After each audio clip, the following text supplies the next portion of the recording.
আসসালামু আলাইকুম। আপনাদের সবাইকে স্বাগত জানাচ্ছি। পাঠে আছি আমি রাজ।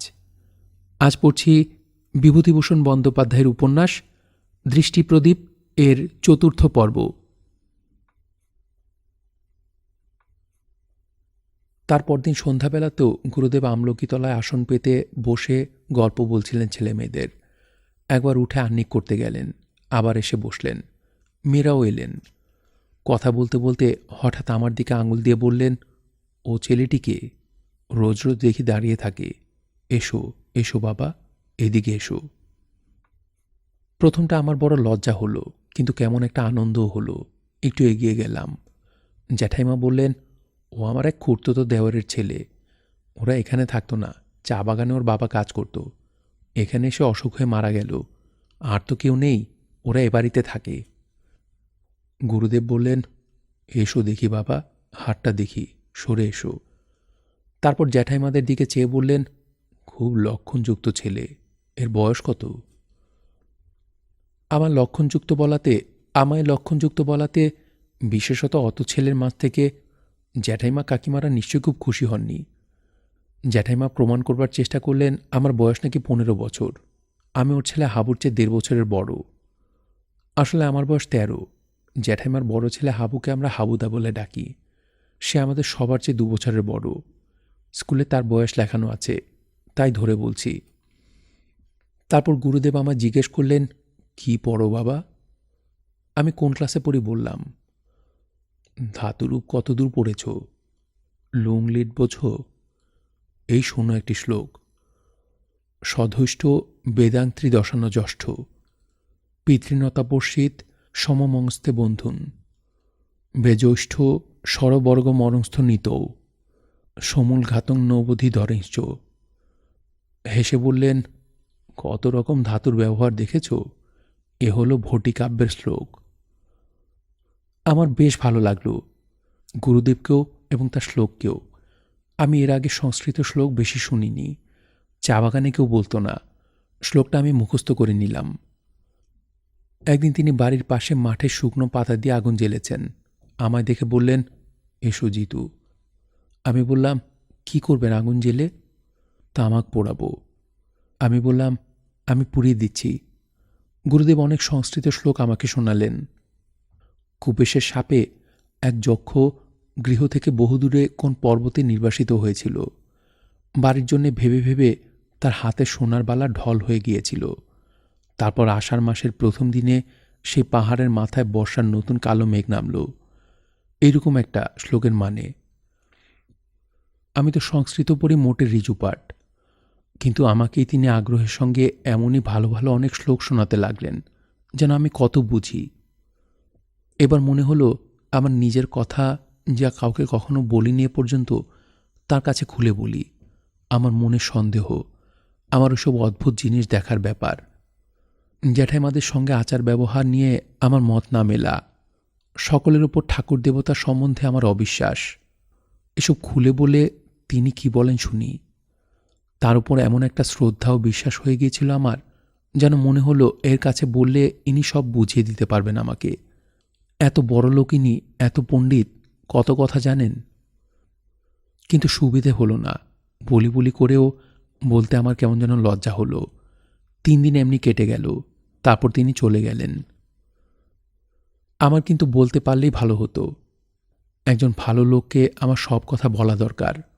অথচ এখানে তেমন কোনো লোককে আমি বিশ্বাস করিনি। কারোর ওপর আমার ভক্তি হয় না। আমি আজকাল নির্জনে বসলেই অদ্ভুত সব জিনিস দেখি, যখন তখন। তার সময় নেই, অসময় নেই, রাত নেই, দিন নেই। এই তো সেদিন বসে আছি জ্যাঠামশাইদের পুকুরধারের বাগানের এলাকাটিতে।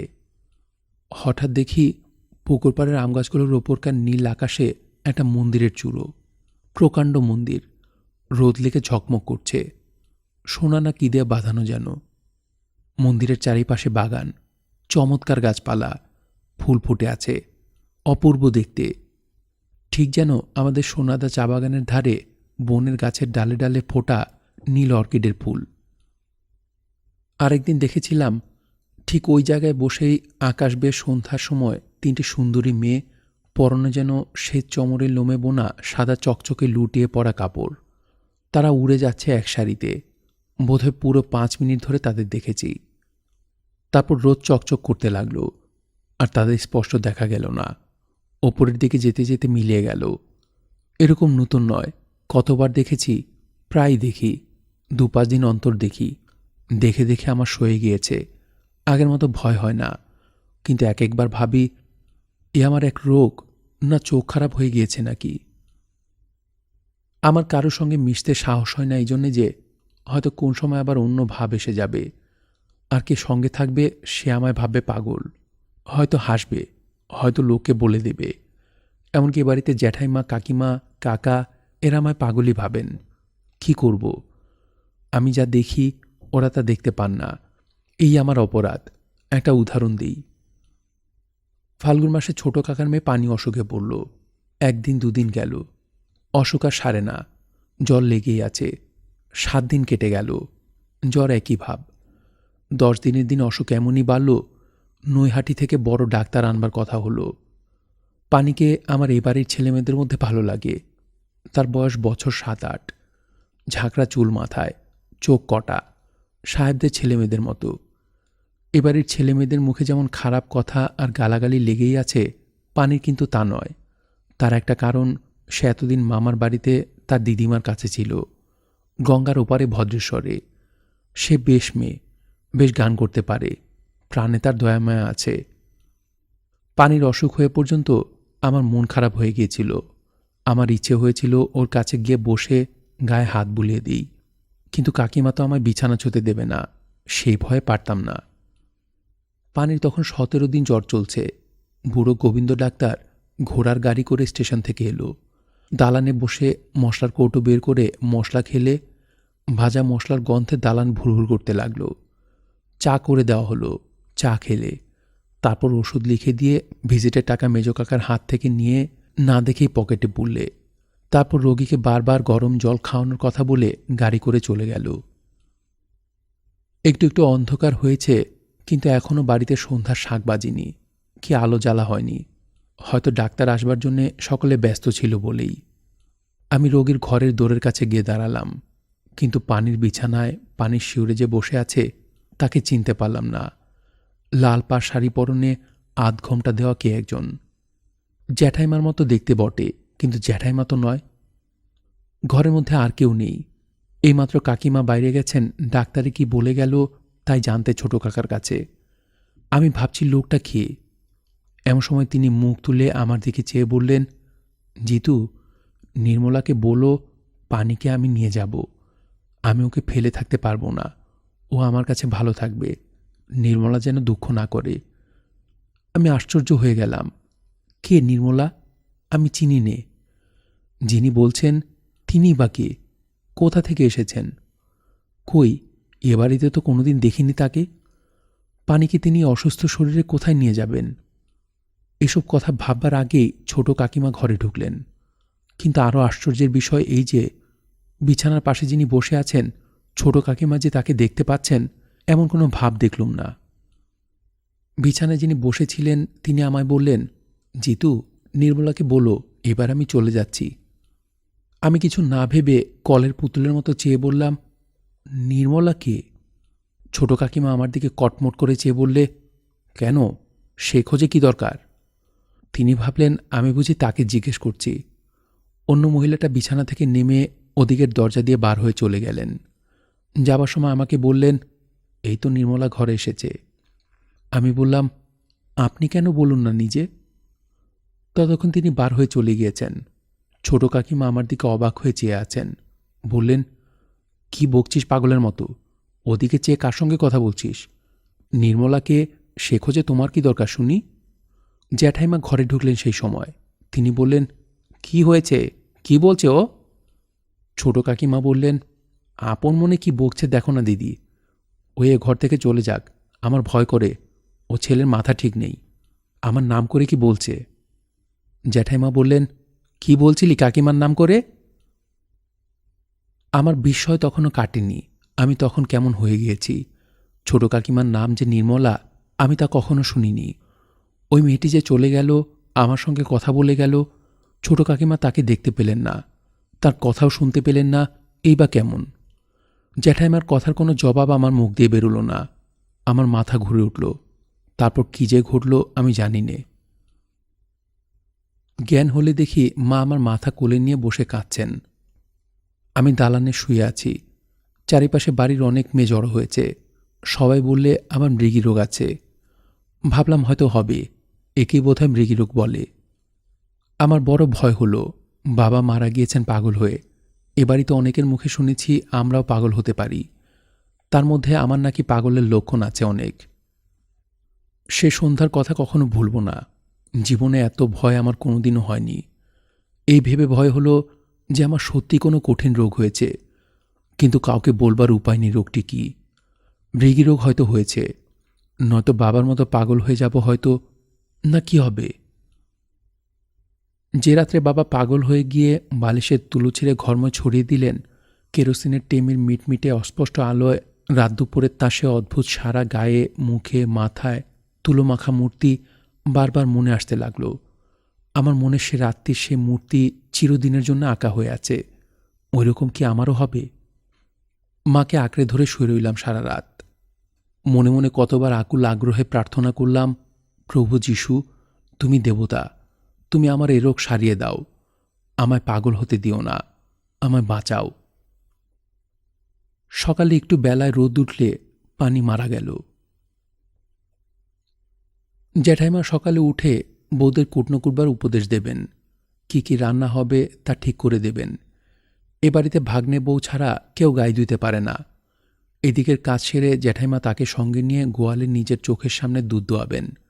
সীতা বলে, পাছে ভাগ্নে বউ নিজের ছেলেমেয়েদের জন্য কিছু সরিয়ে রাখে বোধহয় এই ভয়ে। তারপর তিনি স্নান করে গরদের কাপড় পরে ঠাকুর ঘরে ঢুকবেন। সেখানে আহ্নিক চলবে বেলা 11টা পর্যন্ত।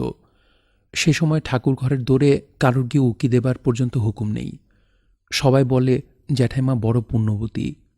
পুণ্যবতী তো, একদিন যে ছবি দেখেছিলাম ভুলিনি কোনোদিন। জ্যাঠাইমা ঠাকুর ঘর থেকে বার হয়ে এসে বারান্দায় দাঁড়িয়েছেন। পরনে গরদের শাড়ি, কপালে সিঁদুর, চন্দনের টিপ, টকটকে চেহারা। এমন সময় আমার মা একরাশ বাসি কাপড় নিয়ে গোবর ছড়ার বালতি হাতে পুকুরের ঘাটে যাচ্ছেন। পরনের ময়লা কাপড়ের জায়গায় জায়গায় কাদা কুপুরের ছাপ, রুক্ষ চুল। বেলা 12টার কম নয়। সকাল থেকে মার মুখে এক ফোঁটা জল পড়েনি। জ্যাঠাইমা ডেকে বললেন, বউ, রান্নাঘরের ছোট জালার জল কি কাল তুমি তুলেছিলে? আমি না কতবার তোমায় বারণ করেছি, ছোট জালায় তুমি জল ঢালবে না। বড় জালায় বেশি না পারো তো 3 কলসি করে ঢেলেও তো বেকার শোধ দিতে পারো। ছোট জালার জল জ্যাঠামশাই, জ্যাঠাইমা বা কাকারা খান। জ্যাঠাইমার এই কথা বলার উদ্দেশ্য এই যে মা গুরুমন্ত্র নেননি। মায়ের হাতের জল অতএব শুদ্ধ নয়। সে জল ওরা খাবেন কি করে? সত্যি তো জ্যাঠাইমা পুণ্যবতী, নইলে তিনি ঠাকুর ঘরে পবিত্র দেহে পবিত্র মনে এতক্ষণ জপ আহ্নিক করছিলেন, আর মা মরছিলেন বেলা 12টা পর্যন্ত গোয়াল আস্তাকুর ঘেটে। মা নাস্তিক মাতাল কেরানির স্ত্রী, তার উপর আবার মেমের কাছে লেখাপড়া শিখে জাত খুইয়েছেন। কেন ওরা জল খেতে যাবেন মার হাতের? আমার মনে হলো ঠাকুরও শুধু বড় মানুষের, পুণ্যও বড় মানুষের জন্যে। নইলে মায়ের, ভাগ্নে বইয়ের, ভুবনের মায়ের সময় কোথায় তারা নিশ্চিন্ত মনে শুচি হয়ে গরদ পরে তার পায়ে ফুল তুলসী দেবে? বোধহয় এসব নানা কারণে জ্যাঠাইমাদের বাড়ির গৃহদেবতার প্রতি আমি অনেকটা চেষ্টা করেও কোনো ভক্তি আনতে পারলাম না। একবার ভেবেছি হয়তো সেটা আমারই দোষ। আমার শিক্ষা হয়েছে অন্যভাবে, অন্য ধর্মাবলম্বী লোকদের মধ্যে। তাদের কাছ থেকে দয়া মমতা পেয়েছি, আর কোথাও তা পাইনি বলেই। ছেলেবেলা থেকে যীশুখ্রিস্টের কথা পড়ে আসছি, তার করুণার কথা শুনেছি, তার কত ছবি দেখেছি। আমার কাছে একখানা ছবি আছে খ্রিস্টের, মেমেরা বড়দিনের সময় আমার দিয়েছিল। বকের পালকের মতো ধপধপে সাদা দীর্ঘ ঢিলে আলখাল্লা পরা যিশু হাসি মুখে দাঁড়িয়ে।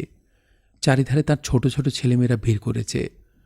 একটি ক্ষুদ্র শিশু তার পা ধরে উঠে দাঁড়াতে চেষ্টা করছে, আর তিনি তাকে ধরে তুলতে যাচ্ছেন নিচু হয়ে। মুখে কি অপূর্ব জ্যোতি, কি সুন্দর চাউনি। আমি এই ছবিখানা বইয়ের ভেতর রেখে দিই, রোজ একবার দেখি, এত ভালো লাগে। কিন্তু যীশুখ্রিস্টের সম্বন্ধে কোনো ভালো বই পাইনি। আমার আরও জানবার ইচ্ছে হয় তার কথা। মাকে যে মেমেরা পড়াতো চা বাগানে, তারা একখানা মথি লিখিত সমাচার ও খানকতক ছাপানো কাগজ বিলি করেছিল। সেগুলো কতবার পড়া হয়ে গিয়েছে। তাছাড়া আর কোনো বই নেই। এখানে এসে পর্যন্ত আর কোনো নতুন বই আমার চোখে পড়েনি। আমাদের স্কুলে একটা ছেলে নতুন এসে ভর্তি হয়েছে আমাদেরই ক্লাসে। তার নাম বনমালী, যাতে সদ্গোপ, রং খুব কালো, কিন্তু মুখের চেহারা বেশ। বয়সে আমার চেয়ে কিছু বড়। সে অবস্থাপন্ন ঘরের ছেলে। এখানে একটা ঘর ভাড়া করে থাকে, বামুনের রাতে। অনেক দূরের পাড়া গায়ে তার বাড়ি। সেখানে লেখাপড়া শেখার কোনো সুবিধা নেই, তাই ওকে ওর বাপ মা এই গায়ে পাঠিয়েছে। কিন্তু লেখাপড়ার দিকে বনমালীর মন নেই। সে বাসার উঠোনে এক তুলসী চারা পুঁতে বাঁধিয়েছে। দিনরাত জপ করে, একবেলা খায়, মাংস ছোঁয় না। শ্রীকৃষ্ণ নাম তার সামনে উচ্চারণ করার জো নেই, তাহলেই তার চোখ দিয়ে জল পড়বে। রাত্রে জপের ব্যাঘাত হয় বলে বিকেলবেলা স্কুল থেকে গিয়ে খেয়ে দিয়ে নিশ্চিন্ত হয়ে বামুন ঠাকুরকে ছুটি দেয়। তারপর বসে বসে অনেক রাত পর্যন্ত জপ করে, হরিনাম করে। সে সময় কেউ কাছে গেলে সে ভারী চটে। অদ্ভুত ধরনের ছেলে বলে তাকে সকলে ভারী খ্যাপায়। স্কুলের ছেলেরা তার সামনে কিষ্ট কিষ্ট বলে চেঁচায়, তার চোখে জল বেরোয় কিনা দেখবার জন্যে। ওই নিয়ে মাস্টাররা পর্যন্ত খিঁচুনি দিতে বাকি রাখে না। সেদিন তো অ্যালজেব্রার অঙ্ক না পারার দরুন আমাদের সামনে সেকেন্ড মাস্টার ওকে বললে, তুমি তো শুনেছি কেষ্ট নাম শুনলে কেঁদে ফেলো, তা যাও, পয়সা আছে বাপের, মঠ বানাও, মোৎসব দাও, লেখাপড়া করবার শখ কেন? এইসব তোমার হবে না বাপু। আমি একদিন বনমালীর কাছে সন্ধ্যার সময় গিয়েছি। ও তখন একটা টুলের উপর বসে এক মনে দেওয়ালের দিকে চেয়ে বোধহয় জব করছে। আমায় দেখে উঠে দৌড় খুলে দিলে, হেসে বসতে বললে। ওকে অদ্ভুত বলে মনে হয়, সেই জন্যই দেখা করতে গিয়েছিলাম যে তা নয়। আমার মনে হয়েছিল ও যেরকম ছেলে, ও বোধহয় আমার নিজের ব্যাপারগুলো একটা মীমাংসা করে দিতে পারবে। তাছাড়া ওকে আমার ভালো লাগে খুব। ওকে ভালো মানুষ পেয়ে সবাই খেপায়, অথচ ও প্রতিবাদ করে না। অনেক সময় বোঝে না যে তারা খেপাচ্ছে। এতে আমার বড় মায়া হয় ওর ওপর। বনমালীকে জিজ্ঞেস করলাম সে কিছু দেখে কি না। সে আমার কথা বুঝতে পারলে না, বলল, কি দেখব? তাকে বুঝিয়ে বললাম, না, সে কিছু দেখে না। তারপর একটা অদ্ভুত ঘটনা ঘটল। ঘরে একখানা ছবি ছিল। আমি সেদিকে আঙুল দিয়ে দেখিয়ে বললাম, ওখানে কি তোমার ঠাকুরের ছবি? বনমালীর গলার সুর বদলে গেল, চোখের চাউনি অন্যরকম হয়ে গেল। সে বললে, ঠিক বলেছ ভাই, আমার ঠাকুরের ছবি। চমৎকার কথা বলেছ ভাই। ওই তো আমার সব। আমার ঠাকুর শুধু কেন, তোমার ঠাকুর, সবারই ঠাকুর। বলতে বলতে দর দর করে তার চোখে জল পড়তে লাগল। আমি অবাক হয়ে গেলাম। কিন্তু একটু পরে বনমালীর কান্নার বেগ থামলে গর্বের সুরে বললাম, খুব গোপনীয় কথা বললাম ওকে, কারো কাছে এ পর্যন্ত মুখ ফুটে কথাটা বলিনি। বললাম, আমার ঠাকুর অন্য কেউ নয়, আমার ঠাকুর যীশুখ্রিস্ট। আমার কাছেও ছবি আছে। বনমালী হাঁ করে আমার দিকে চেয়ে রইল। তারপর অপ্রতিভভাবে বললে, ও, তোমরা খ্রিস্টান? আমি চুপ করে রইলাম। বনমালী ভেবে বললে, তার কাছে সব সমান। আমি বললাম, কার কাছে? শ্রীহরির কাছে ভাই। আবার কার কাছে? তার কাছে কি আর হিন্দু, মুসলমান, খ্রিস্টান আছে? তিনি যে পতিত পাবন, অধমের ঠাকুর। আমার মনে ব্যথা লাগলো এই ভেবে বনমালী আমাকে অধম মনে করেছে, যীশুখ্রিস্টকেও ছোট করতে চায়। আমি বললাম, যিশুর কাছেও সব সমান। পাপীদের জন্য তিনি প্রাণ দিয়েছিলেন জানো। মথি লিখিত সমাচার লিখেছে, যে তাহাতে বিশ্বাস করে সে অনন্ত জীবন। মথি লিখিত সমাচারের বাইরে আমার আর কিছু জানা নেই। বনমালী কিন্তু সংস্কৃতে শ্রীকৃষ্ণের ধ্যান আবৃত্তি করে আমায় শ্রীকৃষ্ণের রূপ বুঝিয়ে দিলে। আরও অনেক কথা বললে। আমি 2-3 দিন তার কাছে গেলাম, তার ঠাকুর সম্বন্ধে শুনবার জন্যে। জ্যাঠাইমাদের বাড়ির সকলের চেয়ে ও বেশি জানে ওদের ধর্ম সম্বন্ধে, এ আমার মনে হলো। কিন্তু বনমালী আমার খ্রিস্টভক্তি ভালো চোখে দেখলে না। বললে, হিন্দু হয়ে ভাই এ তোমার ভারী অদ্ভুত কাণ্ড যে তুমি অপরের দেবতাকে ভক্তি করো। গীতায় বলেছে, স্বধর্মে নিধনং শ্রেয়, পরম ধর্ম ভয়াবহ। অর্থাৎ নিজের ধর্মে। আমি তাকে বুঝিয়ে বললাম, হিন্দু আমি কখনোই না। আমরা যেখানে যে অবস্থায় মানুষ হয়েছি সেখানে হিন্দু ধর্মের কথা কিছু শুনিনি কোনো দিন। কেউ বলতো না, যা বলতো তাই শুনেছি, তাই বিশ্বাস করেছি, তা মনে লেগেছে। এতে আমার কি কোনো দোষ হয়েছে ভাই? সেদিন সন্ধ্যার সময় আমাদের দালানে আমি বসে পড়ছি। এমন সময় কার পায়ের শব্দ শুনে চেয়ে দেখে আশ্চর্য হয়ে গেলাম। ছোট কাকিমা দাঁড়িয়ে। ছোট কাকিমা বড় মানুষের মেয়ে। তিনি তো কোশমিনকালেও আমাদের ভাঙা দালানে পা দেননি। বিশেষ করে আমাদের দু চোখে তিনি দেখতে পারেন না কোনো কালে। বরং মেজ কাকিমা সময় অসময়ে নরম হন। ছোট কাকিমার মুখে মিষ্টি কথা কোনোদিন শুনিও নি। আমাদের ঘরে আর কেউ নেই। দাদা এখনো ফেরেনি। সীতাও মা জ্যাঠাইমাদের অন্দরে। আমি দাঁড়িয়ে উঠে থমথমে গলায় বললাম, কি কাকিমা? ছোট কাকিমা এদিক ওদিক চেয়ে নিচু স্বরে বললেন, তোর সঙ্গে কথা আছে জিতু। আমি বললাম, কি বলুন? কাকিমা বললেন, পানি যে রাতে মারা যায় সেদিন তুই আমায় কি বলেছিলি মনে আছে? আমার ভয় হলো। বললাম, না কাকিমা। ছোট কাকিমা হঠাৎ আমার হাত দুটো তার দু হাতের মধ্যে নিয়ে বললেন, বল বাবা জিতু, সেদিন তোর কথা সবাই উড়িয়ে দিয়েছিল। আমি কিন্তু তারপর সব বুঝেছিলাম, কাউকে বলিনি। পানি ছেড়ে গিয়ে আমায় পাগল করে রেখে গিয়েছে। তুই বল জিতু, আমার মাকে তুই দেখেছিলি সে রাত্রে? তিনি পানিকে ভালোবাসতেন, তাই নিতে এসেছিলেন। মরে গিয়েও তার পানির কথা। আমি জানতাম না যে পানির দিদিমা মারা গিয়েছেন। আমি বিস্ময়ের সুরে জিজ্ঞেস করলাম, আপনার মা বেঁচে নেই? না, পানি তার কাছ থেকে ফাল্গুন মাসে এলো। তিনি আষাঢ় মাসে তো মারা গেলেন। তুই পানিকে দেখতে পাস জিতু? তোকে সেদিন সবাই পাগল বললে, কিন্তু আমি তারপর ভেবে দেখলাম তোর কথার একটুও পাগলামি নয়, সব সত্যি। তুই আমার মাকে দেখতে পেয়েছিলি? সত্যি বল না জিতু বাবা, পানিকে দেখিস? আমার চোখে জল এলো। ছোট কাকিমাকে এত কাতর দেখিনি কখনো। তাছাড়া পানিকে আমিও বড় ভালোবাসতাম এবাড়ির ছেলেমেয়েদের মধ্যে। বললাম, না কাকিমা, পানিকে আমি কোনোদিন দেখিনি। আপনার পা ছুঁয়ে বলতে পারি। ছোট কাকিমা আরও কি বলতে যাচ্ছিলেন। মেজ কাকার গলার স্বর শুনে তিনি পালিয়ে গেলেন। ছোট কাকিমার কথা শুনে আমি কিন্তু আকাশ পাতাল ভাবতে বসলাম। আমি সেদিন সত্যি সত্যি কাউকে দেখেছিলাম। তবে সে যেই হোক, পানির দিদিমাই হোক, মরাই হোক বা জীবন্তই হোক, এটা তাহলে আমার রোগ নয়। আর কেউ তবে দেখে না কেন? কিংবা হয়তো ছোট কাকিমা মেয়ের শোকে বুদ্ধি হারিয়েছেন। কি বলছেন না বলছেন উনি জানেন না। ওর কথার উপর বিশ্বাস কি? জ্যাঠামশাইদের বাড়ি আরও বছর দুই কেটে গেল এইভাবেই। যত বছর কেটে যায় এদের এখানে থাকা আমার পক্ষে তত বেশি কঠিন হয়ে পড়তে লাগল। আমার বয়স বাড়বার সঙ্গে সঙ্গে অনেক জিনিস আমি বুঝতে পারি আজকাল। আগে আগে অত বুঝতাম না। এ বাড়িতে থাকা আমার পক্ষে আরও কঠিন হয়ে উঠেছিল এই জন্যে যে আমি চেষ্টা করেও জ্যাঠাইমাদের ধর্ম ও আচারের সঙ্গে নিজেকে কিছুতেই খাপ খাওয়াতে পেরে উঠলাম না। এরা খুব ঘটা করে যেটা ধর্ম বলে আচরণ করেন, আমার মনের সঙ্গে সেটা তো আদৌ মেলে না। আমি মনে যা বলি বাইরে তাই করি, কিন্তু ওরা তাতে চটেন। ওদের ধর্মের যেটা আমার ভালো লাগে সেটাকে ওরা ধর্ম বলেন না।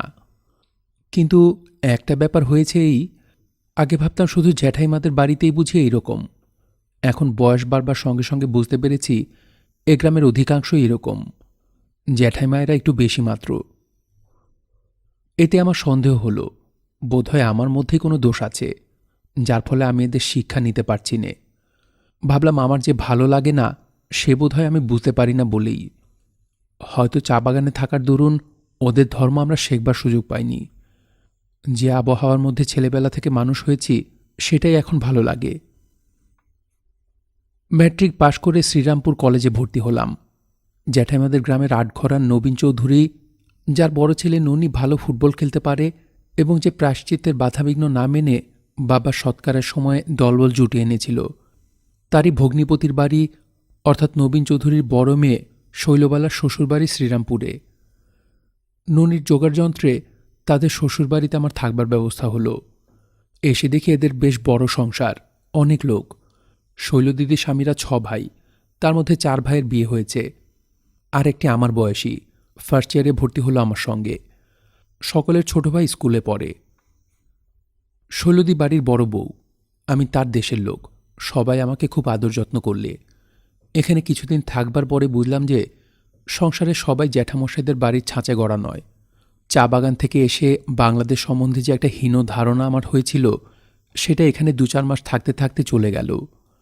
আর একটা জিনিস লক্ষ্য করলাম যে এ বাড়ির মেয়েরা কেউ কারো বড় একটা অধীন নয়। কোনো একজনকে সকলকে ভয় করে চলতে হয় না, বা কোনো একজনের কথায় সকলকে উঠতে বসতে হয় না। আমি থাকি বাইরের একটা ঘরে, কিন্তু অল্পদিনে আমি বাড়ির ছেলে হয়ে পড়লাম। শৈলদিদি খুব ভালো, আমাকে ভাইয়ের মতো দেখে, কিন্তু অত বড় সংসারে কাজকর্ম নিয়ে সে বড় ব্যস্ত থাকে, সবসময় দেখাশুনো করতে পারে না। শৈলদিদির বয়স আমার মেজ কাকি মার চেয়ে কিছু ছোট হবে। 3-4টি ছেলেমেয়ের মা। আটঘরায় থাকতে খুব বেশি আলাপ ছিল না। 2-একবার জ্যাঠাইমাদের বাড়িতে বেড়াতে গিয়ে মায়ের সঙ্গে আলাপ করে এসেছিল। তারপর ননি কথাটা পারতেই তখনই রাজি হয়ে যায় আমায় এখানে রাখবার সম্বন্ধে। শৈলদিদির স্বামী তার কোনো কথাই ফেলতে পারে না। বাড়ির সকলের সঙ্গে খুব আলাপ হয়ে গেল। বাড়ির মধ্যে সর্বত্র যাই। জ্যাঠামশাদের বাড়ির মতো এটা ছুঁয়ো না ওটা ছুঁয়ো না কেউ করে না। সব ঘরে যাই, সব বিছানাতেই বসি, সবাই আদর যত্ন করে, পছন্দ করে। এখন বয়স হয়েছে, বুঝতে পেরেছি আটঘরার যতটা বাধাবাধি এসব শহর বাজারে অত নেই এদের। কষ্ট হয় মার জন্যে, সীতার জন্যেও। তারা এখনও জ্যাঠাইমার কঠিন শাসনের বাঁধনে আবদ্ধ হয়ে কৃতদাসীর মতো উদয়াস্ত খাটছে। দাদার জন্যও কষ্ট হয়। সে লেখাপড়া শিখলে না, চাকুরি করবে সংসারের দুঃখ ঘুচবে বলে, কিন্তু চাকুরি পায় না, ঘুরে ঘুরে বেড়ায়। আজ 12 টাকা মাইনের চাকুরি করে, কাল জবাব হয়ে যায়। আবার আরেক জায়গায় 16 টাকা মাইনের চাকুরি জোটায়। এত সামান্য মাইনেতে বিদেশে খেয়ে পড়ে কোনো মাসে 5 টাকা, কোনো মাসে 3 টাকার বেশি মাকে পাঠাতে পারে না। তাতে কি দুঃখ ঘুচবে? অথচ না শিখলে লেখাপড়া, না করতে পারলে কিছু। কলেজের ছুটির পরে গঙ্গার ধারে একখানা বেঞ্চির উপর বসে এইসব কথাই ভাবছিলাম। মাঝে মাঝে ভয়ানক ইচ্ছে হয় আবার একবার চা বাগানের দিকে যাই, আর একবার হিমালয় দেখি। কতকাল রডোডেন্ড্রন ফুল দেখিনি, পাইন বন দেখিনি, কাঞ্চনজঙ্ঘা দেখিনি। সেরকম শীত আর পাইনি কোনো দিন। এদের সবাইকে দেখাতে ইচ্ছে হয় সেই দেশ। স্কুলে যখন প্রবন্ধ লিখতে দিত, আমি হিমালয় নিয়ে লিখতাম। আমার লেখা সকলের চেয়ে ভালো হতো, কারণ বাল্যের স্বপ্ন মাখানো সেই ওকপাইন বন, ঝর্ণা, তুষারমণ্ডিত কাঞ্চনজঙ্ঘা, কুয়াশা, মেঘ আমার কাছে পুরনো হবে না কোনো দিন। তাদের কথা লিখতে গেলে নতুনতর ভাব ও ভাষা কোথা থেকে এসে জোটে। মনে হয় আরও লিখি, এখনও সব বলা হয়নি। লেখা ওপরে ভালো বললেও আমার মন তৃপ্ত হতো না। মনে হতো যা দেখেছি তার অতি ক্ষুদ্র ভগ্নাংশও আঁকতে পারলাম না। ওপরে ভালো বললে কি হবে, তারা তো আর দেখেনি। ওপারে ব্যারাকপুরে সাদা বাড়িগুলো যেন সবুজের সমুদ্রে ডুবে আছে, ঠিক যেন চা ঝোপের আড়ালে ম্যানেজার সাহেবের কুঠি। লাল টালির ছাদ থাকলেই একেবারে চা বাগান। ওইদিকে চেয়েই তো রোজ বিকেলে আমার মনে হয় বাল্যের চা বাগানের সেই দিনগুলো। বাড়ি ফিরে গেলাম সন্ধ্যার পরে। চাকরকে ডেকে বললাম, লুলু, আলো দিয়ে যা। এমন সময় ভবেশ এলো। ভবেশ সেকেন্ড ইয়ারে পড়ে, খুব বুদ্ধিমান ছেলে, স্কলারশিপ নিয়ে পাশ করেছে। প্রথম দিনই কলেজে এর সঙ্গে আলাপ হয়। ভবেশের দৈনন্দিন কাজ রোজ এসে আমার কাছে খ্রিস্টান ধর্মের নিন্দা করা। আমাকেও খ্রিস্টান ধর্মের কবল থেকে উদ্ধার করে নাকি হিন্দু করবেই। আজও সে আরম্ভ করলে। বাইবেলটা নিতান্ত বাজে, আজগুবি গল্প। খ্রিস্টান ইউরোপ এই সেদিনও রক্তে সারা দুনিয়া ভাসিয়ে দিলে গ্রেট ওয়ারে। কিসে তুমি ভুলেছ? রোজ যাও পিকারিং সাহেবের কাছে ধর্মের উপদেশ নিতে। ওরা তো তোমাকে খ্রিস্টান করতে পারলে বাঁচে। তাছাড়া আজ হিন্দুদের বল বৃদ্ধি করা আমাদের সবার কর্তব্য। এটা কি তোমার মনে হয় না? তুমি ভুল বুঝেছ ভবেশ। তোমাকে একদিনও বোঝাতে পারলাম না যে আমি খ্রিস্টান নই। খ্রিস্টান ধর্ম কী জিনিস আমি জানি নে। জানবার কৌতূহল হয়, তাই পিকারিং সাহেবের কাছে জানতে চাই। আমি যীশুখ্রিস্টের ভক্ত। তাকে আমি মহাপুরুষ বলে মনে করি। তার কথা আমার শুনতে ভালো লাগে। তার জীবন আমাকে মুগ্ধ করে। এতে দোষ কিসের আমি তো বুঝি নে। ও বটে, বুদ্ধ, চৈতন্য, কৃষ্ণ, রামকৃষ্ণ এরা সব ভেসে গেলেন। যীশুখ্রিস্ট হল তোমার দেবতা। এরা কিসে ছোট তোমার যিশুর কাছে জিজ্ঞেস করি? কে বলেছে তারা ছোট? ছোট কি বড় সে কথা তো উঠছে না এখানে। আমি তাদের কথা বেশি জানি নে। যতটুকু জানি তাতে তাদের শ্রদ্ধা করি। কিন্তু এও তো হয় কেউ একজনকে বেশি ভালোবাসে আর কেউ একজনকে কম ভালোবাসে। তুমি যতই বোঝাও জিতেন, আমারও ভালো লাগে না। দেশের মাটির সঙ্গে যোগ নেই ওর। তোমার মতো চমৎকার ছেলে যে কেন বিপদে পা দিলে ভেবে ঠিক করতে পারি নে। তোমার লজ্জা করে না কথা বলতে? রামকৃষ্ণ, বুদ্ধ, চৈতন্যের কথা কিছু জানো না? তাদের কথা জানতে আগ্রহ দেখাও না, অথচ রোজ যাও যীশুখ্রিস্টের বিষয় শুনতে। 100 বার বলবো তুমি বিপথে পা দিয়ে দাঁড়িয়েছ। কই একদিন গীতা পড়েছ? অথচ গসপেল পড়তে যাও পিকারিংয়ের কাছে। তোমাকে বন্ধু বলি তাই কষ্ট হয়, নইলে তুমি উচ্ছন্ন যাও না। আমি বলতে যাব কেন? ভবেশ চলে গেলে অনেক রাত পর্যন্ত কথাটা ভাবলাম। খ্রিস্টকে আমি ভক্তি করি, খ্রিস্টের কথা বলতে ভালো লাগে, শুনতে ভালো লাগে। এতে দোষ আছে কিছু? মহাপুরুষের কি দেশ বিদেশ আছে? রাত্রে বাড়ির মধ্যে খেতে গিয়ে দেখি আর সকলের খাওয়া হয়ে গিয়েছে। ছোট বউ অর্থাৎ শৈলদিদির ছোট জায়ের রান্নার পালা ছিল এবেলা। তিনি হাঁড়িকুড়ি নিয়ে বসে আছেন। আমি খেতে বসলাম, কিন্তু কেমন অস্বস্তি বোধ হতে লাগল। শৈলদিদির ছোট যাকে আমি কি জানি কেন পছন্দ করি নে। মেজ বউ সেজ বউকে যেমন মেজদি শেষদি বলে ডাকি, ছোট বউকে আমি এ পর্যন্ত কোনো কিছু বলে ডাকিনি। অথচ তিনি আমার সামনে বেরোন বা আমার সঙ্গে কথা বলেন। ছোট বউয়ের বয়স আমার সমান হবে, এই 17-18। আমি যদিও আপনি করে কথা বলি। বাড়ির সব মেয়েরাও বউয়েরা জানে যে ছোট বউয়ের সঙ্গে আমার তেমন সদ্ভাব নেই। কেন আমি তাকে ছোট দিদি বলে ডাকি নে? শৈলদি আমায় এ নিয়ে কতবার বলেছে, কিন্তু আমার যা ভালো লাগে না তা আমি কখনো করি নে। সেদিন এক ব্যাপার হয়েছে, খেয়ে উঠে অভ্যাস মতো পান চেয়েছি, কাউকে বিশেষ করে সম্বোধন করে নয়, যেন দেওয়ালকে বলছি এইভাবে। ছোট বউ আধখোমটা দিয়ে এসে পান আমার হাতে দিয়ে গেলেন। আমার কেমন একটা অস্বস্তি বোধ হলো, কেন জানি নে। অন্য কারোর বেলা আমার তো এমনই অস্বস্তি বোধ হয় না। পান দেবার সময় তার আঙুলটা আমার হাতে সামান্য ঠেকে গেল। আমি তাড়াতাড়ি হাত টেনে নিলাম। আমার সারা গা কেমন শিউরে উঠল। লজ্জা ও অস্বস্তিতে মনে হলো পান আর কখনো এমনভাবে চাইব না। মেজদি বা শৈলদির কাছে গিয়ে চেয়ে নেব। সেই দিন থেকে ছোট বউকে আমি এড়িয়ে চলি। মাস কয়েক কেটে গেল, শীত পড়ে গিয়েছে। আমি দোতলার ছাদে একটি নিরিবিলি জায়গায় রোদে পিঠ দিয়ে বসে জ্যামিতে আঁক কষছি। শেষদি হাসতে হাসতে ছাদে এসে বললেন, জিতু এসো, তোমায় ওরা ডাকছে। আমি বললাম, কে ডাকছে শেষদি? শেষদির মুখ দেখে মনে হলো একটা কি মজা আছে। উৎসাহ কৌতূহলের সঙ্গে পেছনে গেলাম। দোতলার ওদিকে বারান্দাতে সব মেয়েরা জড়ো হয়ে হাসাহাসি করছে। আমায় সবাই এসে ঘিরে দাঁড়ালো, বললে, এসো ঘরের মধ্যে। তাদের পেছনে ঘরে ঢুকতেই শেষদি বিছানার দিকে আঙুল দেখিয়ে বললেন, ওই লেপটা তোলো তো দেখে, কেমন বাহাদুরি। বিছানাটার উপর আগাগোড়া লেপ ঢাকা কে একজন শুয়ে আছে লেপ মুড়ি দিয়ে। সবাই বললে, তোলো তো লেপটা। কি বলুন না শেষদি, কি হয়েছে কি? ভাবলুম বোধহয় শৈলদির ছোট দেওর অজয়কে এরা একটা কিছু সাজিয়েছে বা ওইরকম কিছু। তাড়াতাড়ি লেপটা টেনে নিয়ে চমকে উঠলাম। লেপের তলায় ছোট বউ ঠাকরুন, মুখে হাসি টিপে চোখ বুজে শুয়ে। সবাই খিলখিল করে হেসে উঠল। আমি লজ্জায় লাল হয়ে তাড়াতাড়ি ঘরের বার হয়ে গেলাম। বারে, এ কি কাণ্ড ওদের! কেন আমায় নিয়ে এরকম করা? তাছাড়া ছি, না, ও কি কাণ্ড! ছোট বউ ঠাকরুন স্বেচ্ছায় ষড়যন্ত্রের মধ্যে আছেন নিশ্চয়ই। আমার রাগ হলো তার ওপরে। এর দিন 2 পরে আমি আমার নিজের ঘরে একা বসে আছি। এমন সময় হঠাৎ ছোট বউ ঠাকরুনকে দোরের কাছে দেখে অবাক হয়ে গেলাম। তিনি আমার ঘরে কখনো আসেননি এ পর্যন্ত, কিন্তু তিনি যেমনই এলেন তেমনই চলে গেলেন, একটু দাঁড়ালেন না। যাবার আগে ঘরের মধ্যে কি একটা ফেলে দিয়ে গেলেন। আমি বিস্মিত হয়ে তুলে দেখলাম একখানা ভাঁজ করা ছোট কাগজ, একখানা চিঠি, ছোট্ট চিঠি, 2 কথায়। সেদিন যা করে ফেলেছি সেজন্য আপনার কাছে মাপ চাই। আমি নিজের ইচ্ছেতে কিছু করিনি, দলে পড়ে করেছি। কদিন ধরে ভাবছি আপনার কাছে মাপ চাইব, কিন্তু লজ্জায় পারিনি। আমি জানি আপনার মন অনেক বড়, আপনি ক্ষমা করবেন। পত্রে কোনো নাম নেই। আমি সেখানে বারবার পড়লাম, তারপর টুকরো টুকরো করে ছিঁড়ে ফেললাম। কিন্তু টুকরোগুলো ফেলে দিতে গিয়ে কি ভেবে আমার একটা ছোট মানিব্যাগ ছিল, তার মধ্যে রেখে দিলাম।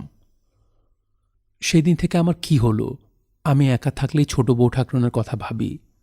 কিছুতেই মন থেকে আমি তার চিন্তা ছাড়তে পারি নে। 2-5 দিন করে হপ্তাখানেক কেটে গেল। আমি বাড়ির মধ্যে তেমন আর যাইনে। অত্যন্ত ভয়, পাছে একা আছি, এমন অবস্থায় ছোট বউ ঠাকরুনের সঙ্গে দেখা হয়ে পড়ে। ছোট বউয়ের রান্নার পালার দিন আমি সকাল সকাল খেয়ে নিই, যখন অনেক লোক রান্নাঘরে থাকে। যা যখন দরকার হয় শৈলদি বা শেষদির কাছে চাই। ওদের গলা না শুনতে পেলে বাড়ির মধ্যে যেতে সাহস হয় না। শেষদি একদিন বললেন, জিতু, তুমি কলেজ থেকে এসে খাবার খাওয়া ছেড়ে দিলে নাকি? বিকেলে তো বাড়ির মধ্যে থাকোই না, আসোই না, কোথাও থেকে খেয়ে আসো বুঝি? আমি জানি বিকেলের চা খাবার প্রায় ছোট বউ তৈরি করেন, আর সে সময় বড় একটা কেউ সেখানে থাকে না, যে যার খেয়ে চলে যায়। ইচ্ছা করেই বিকেলের চা খেতে যায়নি, পয়সা যেদিন থাকে স্টেশনের দোকান থেকে খেয়ে আসি। শীত কেটে গেল, বসন্ত যায় যায়। আমার ঘরের জানলার ধারে বসে পড়ছি। হঠাৎ জানলার পাশের দরজা দিয়ে ছোট বউ ঠাকরুন কোথা থেকে বেরিয়ে এসে বাড়ি ঢুকছেন, সঙ্গে শৈলদীর ছেলে কালো। তিনি আমায় দেখতে পাননি। আমি অপলকে খানিক্ষণ চেয়ে রইলাম তাঁর দিকে। তাকে যেন নতুন রূপে দেখলাম। আরও কতবার দেখেছি, কিন্তু আজ দেখে মনে হলো এ চোখে আর কখনো দেখিনি তাকে। তার কপালের অমন সুন্দর গড়ন, পাশের দিক থেকে তার মুখ যেমন সুশ্রী দেখায়, ভুরুরও চোখের অমন ভঙ্গি, এইসব আগে তো লক্ষ্য করিনি। যখন কেউ দেখে না তখন তার মুখের কি অদ্ভুত ধরনের ভাব হয়। তিনি বাড়ির মধ্যে ঢুকে যেতে আমার চমক ভাঙল। বই খুলে রেখে দিলাম। পড়ায় আর মন বসল না, সম্পূর্ণ অন্যমনস্ক হয়ে গেলাম। কি একটা কষ্ট হতে লাগলো বুকের মধ্যে, যেন নিঃশ্বাস প্রশ্বাস আটকে আসছে। মনে হলো চুপ করে বসে থাকতে পারবো না, এখনই ছুটে মুক্ত বাতাসে বেরোতে হবে। সেই রাত্রে আমি তাকে চিঠি লিখতে বসলাম। চিঠি লিখে ছিঁড়ে ফেললাম, আবার লিখে আবার ছিনলাম। সেদিন থেকে তাকে উদ্দেশ্য করে চিঠি লেখা যেন আমার কলেজের টাস্কে সামিল হয়ে দাঁড়ালো। কিন্তু লিখি আর ছিঁড়ে ফেলি। দিন 15 পরে ঠিক করলাম আজ চিঠি দেবই। সেদিন বেলা 1:30টার মধ্যে কলেজ থেকে ফিরে এলাম। গ্রীষ্মের দুপুর, সবাই ঘুমোচ্ছে। আমি বাড়ির মধ্যে ঢুকলাম।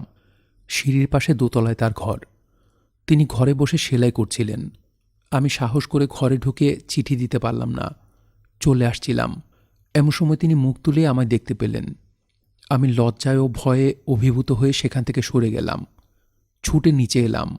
পত্র দেয়া হলো না, সাহসী হলো না। বাড়ি থেকে বেরিয়ে পথে পথে উদ্ভ্রান্তের মতো ঘুরে বেড়ালাম লক্ষ্যহীনভাবে। সারাদিন ঘুরে ঘুরে ক্লান্ত হয়ে অনেক রাত্রে বাড়ি যখন ফিরি, রাত তখন 12টা। বাড়িতে আবার সেদিন লক্ষ্মী পূজা ছিল।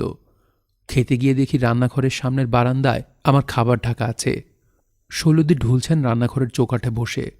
মনে মনে অনুপাত হলো, সারা বিকেল খাটুনির পরে শৈলদী বেচারি কোথায় একটু ঘুমোবে, আর আমি কিনা এভাবে বসিয়ে রেখেছি। আমাকে দেখে শৈলতী বললে, বেশ, কোথায় ছিলে এতক্ষণ? কথার উত্তর দিতে গেলে মুশকিল। চুপচাপ খেতে বসলাম। শৈলতী বললে, না খেয়ে ঠনঠন করে বেরিয়ে বেরিয়ে কণ্ঠার হাড় বেরিয়ে গিয়েছে। চা খেতেও আসিস নে বাড়ির মধ্যে। কালোকে দিয়ে বাইরের ঘরে খাবার পাঠিয়ে দিলেও পাওয়া যায় না। থাকিস কোথায়? খানিক্ষণ পরে পাতের দিকে চেয়ে বললে, ও কি, ভালো করে ভাত মাখ। ওই কটি খেয়ে মানুষ বাঁচে ভাই? তোরা এখন ছেলে মানুষ, খাবার বয়স। লুচি আছে ভোগের, দেব? পায়েস তুই ভালোবাসিস, এক বাটি পায়েস আলাদা করা আছে। কই মাছের মুড়ো ফেললি কেন? চুষে চুষে খা। আহা, কি ছিঁড়ি হচ্ছে চেহারার। পরদিন কিসের ছুটি। আমি দোতলার ছাদে কালোকে ডাকতে গিয়েছি, তার প্রাইভেট টিউটর নিচে পড়াতে এসেছে বলে। সন্ধ্যার অন্ধকার হয়েছে। ওপরে উঠেই আমি একেবারে ছোট বউ ঠাকরুনের সামনে পড়ে গেলাম। তার কোলে মেজদির 1.5 বছরের খুকি মিন্টু। সে খুব ফুটফুটে ফর্সা বলে বাড়ির সকলের প্রিয়। সবাই তাকে কোলে পাবার জন্য ব্যগ্র। ছোট বউ ঠাকরুন হঠাৎ আমার সামনে এসে দাঁড়ালেন খুকিকে কোলে করে। আমি বিস্মিত হলাম। কপালে ঘাম দেখা দিল। খুকি আমায় চেনে, সে আমার কোলে ঝাঁপিয়ে আসতে চায়। ছোট বউ ঠাকরুন আমার আরও কাছে এগিয়ে এসে দাঁড়ালেন। খুকিকে আমার কোলে দিলেন। তার পায়ের আঙুল আমার পায়ের আঙুলে ঠেকল।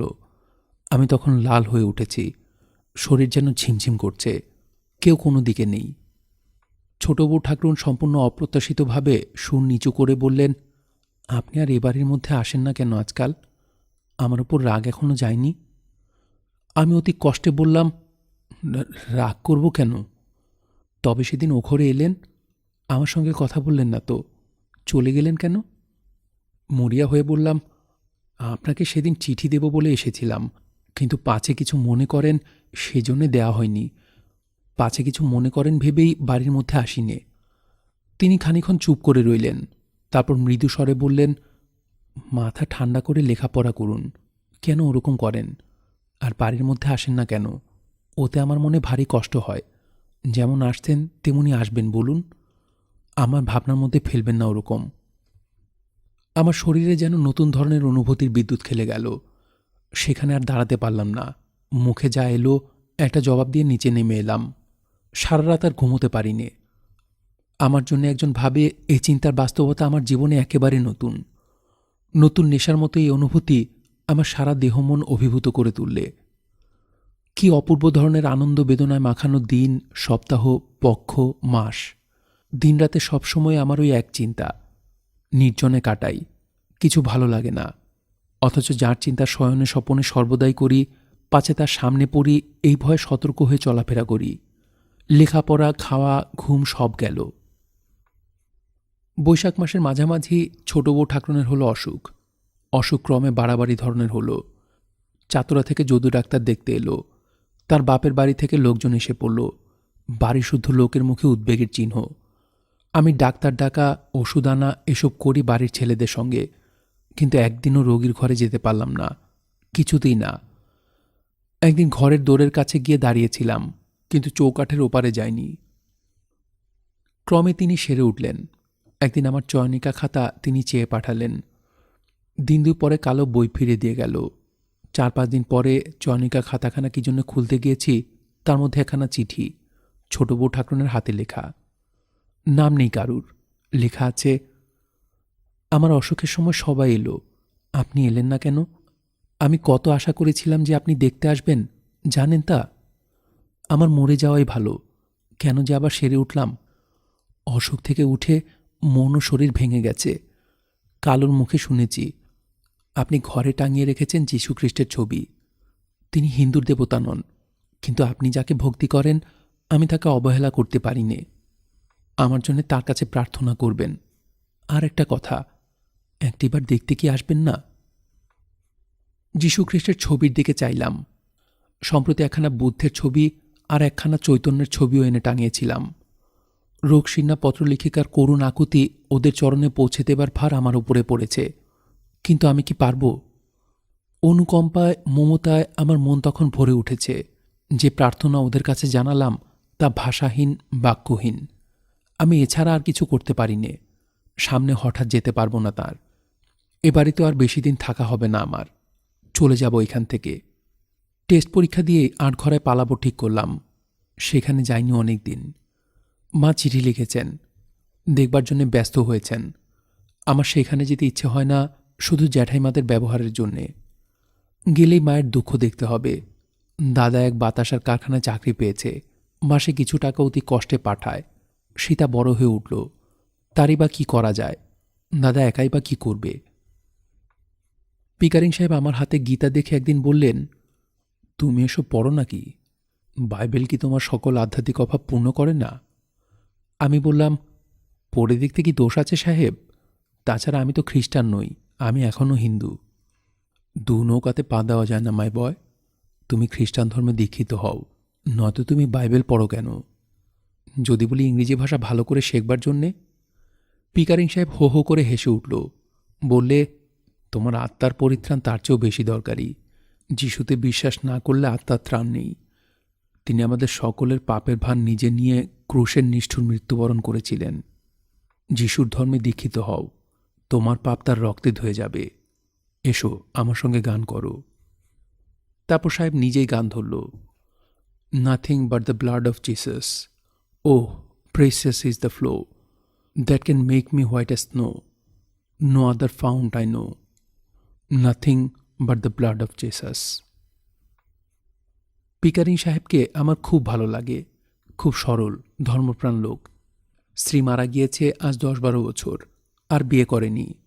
টেবিলের ওপর নিকেলের ফ্রেমে বাঁধানো স্ত্রীর ফটো সর্বদাই থাকে। মাঝে মাঝে আমায় জিজ্ঞেস করে, আমার স্ত্রী দেখতে কেমন ছিল, ভালো না? ফটো দেখে মিসেস পিকারিংকে সুন্দরী মনে হয়নি আমার, তবু বলি খুব চমৎকার। পিকারিং সাহেবের ধর্মমত আমার কাছে কিন্তু অনুদার ঠেকে। কিছুদিন এদের সঙ্গে থেকে আমার মনে হয় জ্যাঠাইমারা যেমন গোড়া হিন্দু, খ্রিস্টানদের মধ্যেও তেমনি গোড়া খ্রিস্টান আছে। এরা নিজের ধর্মটি ছাড়া আর কারোর ধর্ম ভালো দেখে না। এদের সমাজে সংকীর্ণতা আছে, এদের আচার আছে, বিশেষত একটা নির্দিষ্ট ধরনের ঈশ্বরের উপাসনা না করলে উপাসনা ব্যর্থ হলো এদের মতে। একখানা কি বইয়ে একবার অনন্ত নরকের গল্প পড়লাম। শেষ বিচারের দিন পর্যন্ত পাপীরা সেই অনন্ত নরকের অনন্ত আগুনের মধ্যে জ্বলবে পুড়বে। খ্রিস্টধর্মে দীক্ষিত হবার আগেই যদি কোনো শিশু মারা যায়, তাদের আত্মাও যাবে অনন্ত নরকে। এসব কথা প্রথম যেদিন শুনেছিলাম আমাকে ভয়ানক ভাবিয়ে তুলেছিল। তারপর মনে হলো, কেন যিশুকে এতই নিষ্ঠুর? তিনি পরিত্রাণের দেবতা, তিনি সকল পাপীকেই কেন পরিত্রাণ করবেন না? যে তাকে জানে, যে তাকে না জানে, সবাইকে সমান চোখে তিনি কেন না দেখবেন? তার কাছে খ্রিস্টান ও অখ্রিস্টানের প্রভেদ থাকবে কেন? বরং যে অজ্ঞানন্ধ, তার প্রতি তার অনুকম্পা বেশি হবে। আমার মনের সঙ্গে এই খ্রিস্টের ছবি খাপ খায়। তিনি প্রেমময়, মুক্ত মহাপুরুষ। তার কাছেও ধর্মের দলাদলি থাকে কখনো? যে দেশের, যে ধর্মের, যে জাতিরই হোক, তিনি সবারই। যে তাকে জানে তিনি তার, যে না জানে তিনি তারও। শেষ হল বিভূতিভূষণ বন্দ্যোপাধ্যায়ের উপন্যাস দৃষ্টিপ্রদীপ এর ৪র্থ পর্ব। উপন্যাসটি আপনাদের কাছে কেমন লাগছে তা আপনারা কমেন্টের মাধ্যমে আমাদেরকে জানাতে পারেন। ভালো লাগলে একটি লাইক দিন, চাইলে শেয়ার করতে পারেন। যারা গল্পতরু চ্যানেলটি এখনও সাবস্ক্রাইব করেননি, তাদের কাছে অনুরোধ রইল আপনারা চ্যানেলটি সাবস্ক্রাইব করে রাখুন, সাথে বেল আইকনটি প্রেস করে রাখুন। সবাই ভালো থাকবেন, সুস্থ থাকবেন এবং গল্পতরুর সঙ্গেই থাকবেন। ধন্যবাদ।